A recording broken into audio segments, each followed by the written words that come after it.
Last time we spent some time in Lumion and working with Lumion Live Sync as a plugin within Rhino to render our 3D model. Some of you had a slower computer, so we want to give you an alternative to that workflow. So we'll be preparing our Rhino file for doing collaging in Photoshop as an alternative workflow.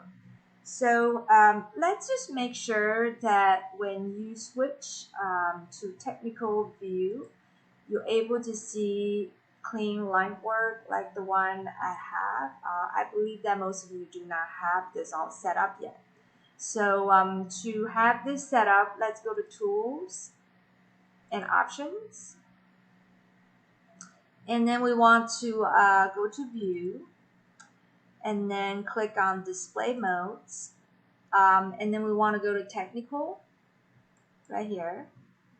And to make sure, I think you guys have used application settings, so I'd like for you to change it to solid color.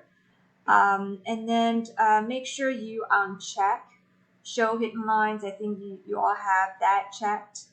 And then the rest of it should look pretty good. And let's just switch to something else here. If you click on technical again and click on objects, then it's going to show you points, curves, and lines. And let's choose lines. I believe that you all have use objects color right now, so let's change it to use single color for all hidden lines. And then we would change this one from 1 to 2 by clicking on the up arrow here.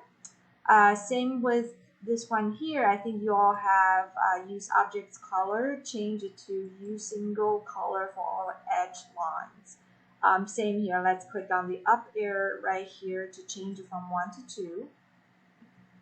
And then the next one, we want to make sure that it's use single color for all silhouette lines instead of use object color. And then leave it number 1 here. The last one, we want to use single color for all intersection lines instead of objects color. And then let's click on the up arrow right here to make it 2. Okay, I think that should be pretty much what we need to do. And let's just click on OK.